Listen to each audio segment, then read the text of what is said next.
জামায়াতে ইসলামীর আমির ডাক্তার শফিকুর রহমান বলেছেন, আমি কোনো ধনী পরিবারে জন্ম নেইনি। আল্লাহর রহমতে আমি একজন কৃষক পরিবারের সন্তান। তাই কৃষক শ্রমিককে সম্মান না করলে তা আমার বাবাকে অপমান করার শামিল হবে। রবিবার সকাল 10টায় কিশোরগঞ্জের ইটনা উপজেলার দক্ষিণহাটি এলাকায় জামায়াত সমর্থক শাহ আলমের পরিবারের সদস্যদের সঙ্গে সাক্ষাৎ ও স্মরণ সভায় তিনি এসব কথা বলেন। তিনি বলেন, সাধারণ মানুষকে সম্মান করা আমার ঈমানি দায়িত্ব। কৃষক শ্রমিকরা কঠোর পরিশ্রম করে হালাল রুজি উপার্জন করেন। তাদের ঘামের গন্ধ আমার কাছে আতরের মতো মনে হয়।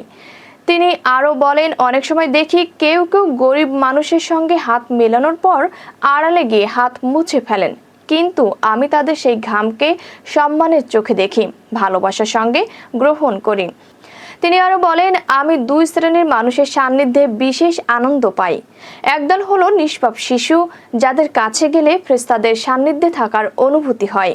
আরেক দল হলো দিনমজুর ও শ্রমজীবী মানুষ, যারা রক্ত ঘাম ঝরিয়ে পরিবারের মুখে হালাল খাবার তুলে দেন।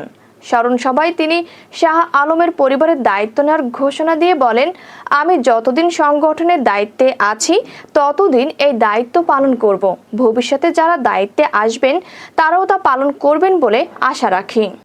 দিন খায়, রক্ত পানি করে ঘাম ঝরায় পরিবারের মুখে হালাল খাবার রিজিক তুলে দেওয়ার জন্য। তাদের গায়ের গন্ধ লেগে যায় কিনা, তাদের গায়ে তো ঘাম লেগে থাকে।